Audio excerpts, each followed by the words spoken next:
Well, without a question, all eyes will be on Nkandla tonight as the nation awaits to see exactly what the National Police Minister and the National Commissioner will be doing in terms of responding to that Constitutional Court ruling and order that has been issued. Let's take you live to Nkandla. Our senior political reporter, Ziyanda Ngcobo, is there alongside politics editor Sbu Ngalwa.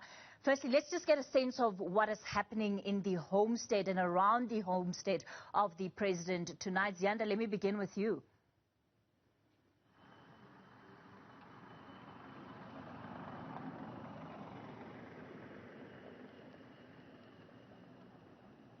All right, Ziyanda, I'm not sure that you can hear me, but firstly, just a sense of what has been happening outside Nkandla tonight. Well, Kathy, I tell you what, it's not quite the sea of demonstrators and protectors of former President Jacob Zuma that we would have expected to lay their bodies and die before he sets foot in prison. In fact, what we understand is that plans are well in place to actually see former President Jacob Zuma being taken to the Durban Westville prison this evening. Throughout the day, we've seen police vehicles talking about the public order policing vehicles, as well as the tactical reaction team vehicles from outside of KwaZulu-Natal driving up and down this particular road. Earlier on, we saw another police vehicle that tried to enter the gates of the former president's homestead, and it was turned away. But what I can tell you, Kathy, is that those who are actually inside are saying that the former president has had a conversation with National Commissioner Nkandla Sithole, and it seems as though there's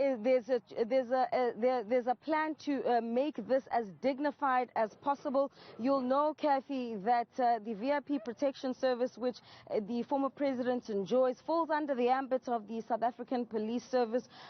So we're anticipating that in terms of the operations and the travel arrangements, the former president will leave with his motorcade bound for Durban Westville prison this evening. Let's talk about some of the politics associated to the story. And Sbu, I'll bring you in here. Of course, part of the reason and why people gathered over the past weekend was under the umbrella of the MKMVA that is now disbanded. We're seeing some of the leaders of the MKMVA suffering, of course, as a result of that action taken by the ANC, in particular Carl Niehaus tonight, who by all likelihood is not sounding like a happy man.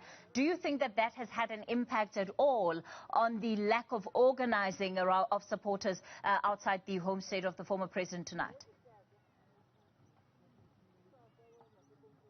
Not at all, Kathy. In fact, in this morning I spoke to various organizers of the protests and also the gatherings that have been outside the former president's home. What seems to have happened is that they were actually taken by surprise. So what happened yesterday, from what we got from our very reliable sources, was that there was a meeting with the legal team where they briefed the former president's supporters. It looks like they were told that they need to plan around Friday. So when today they got information that the former president would be actually arrested today, they tried, my understanding is that, in fact, as far as an hour ago when I was speaking to some of them, they were still trying to mobilize, but the reality is that this is not a spontaneous crowd that has been gathering here. These are people who are organized from various parts of the province of KwaZulu-Natal, others from as far as Mpumalanga, others from the Eastern Cape. So between now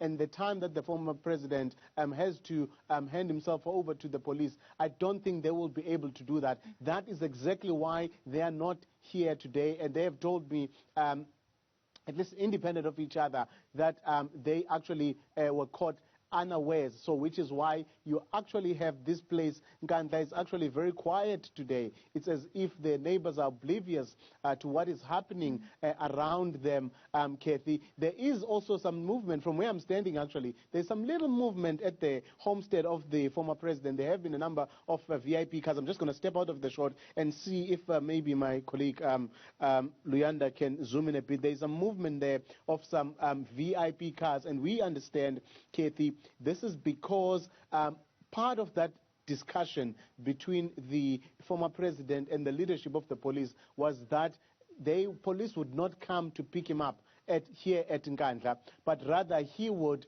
hand himself over to avoid any form of any embarrassment or humiliation, so to speak. As you know, that he has always argued that he is a victim of a political conspiracy. That's what we understand will be happening anytime between now and 7 p.m., Kathy.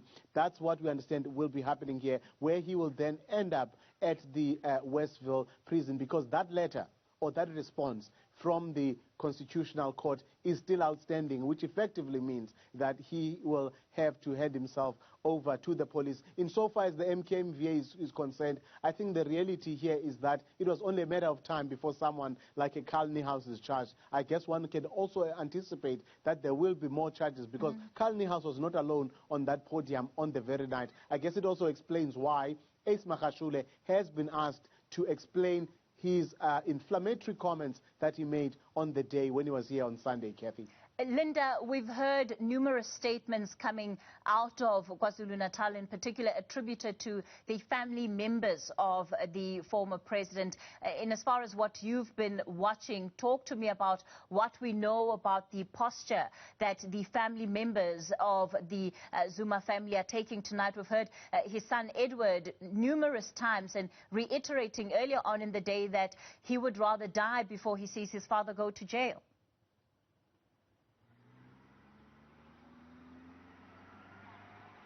I can tell you that Edward Zuma right now is holding a mini briefing right outside the gates of Nkandla, but you know, his messaging has remained the same ever since this matter was before the Constitutional Court, where the State Capture Commission of Inquiry had pushed ahead with laying that charge against the former president for being in contempt of court. What do we know so far? Well, yesterday we heard those hearings to attempt to stay the arrest of the former president, but unfortunately for him, this judgment was reserved for Friday, which is not in line with the deadline that was set for the police minister and the national commissioner. We also know that the rescission application will still be heard next Monday, and I think at this particular point in time there are two things that are currently being discussed as options for the former president, seeing that the arrest will go ahead. The first is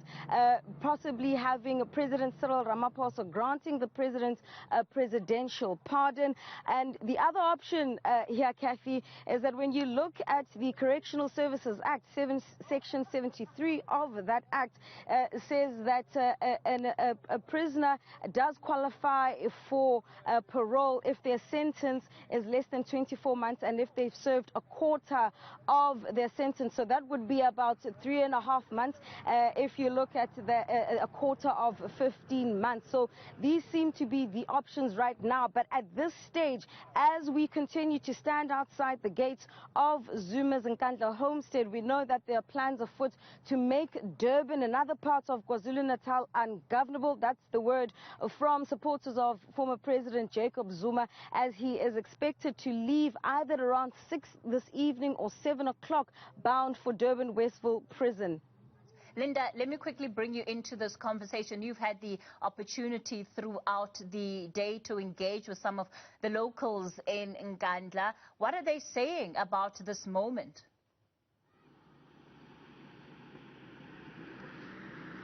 Well, Kathy, at the moment, you can tell by just driving around Nkandla that they are, of course, waiting for that big moment. Right now, I'm standing next to the stretch of road that leads straight to the former president's house. Here, what we've been seeing is, of course, the former president's security unit pacing up and down. In fact, one of the vehicles just passed us right now, as, of course, they anticipate that that arrest will be made anytime.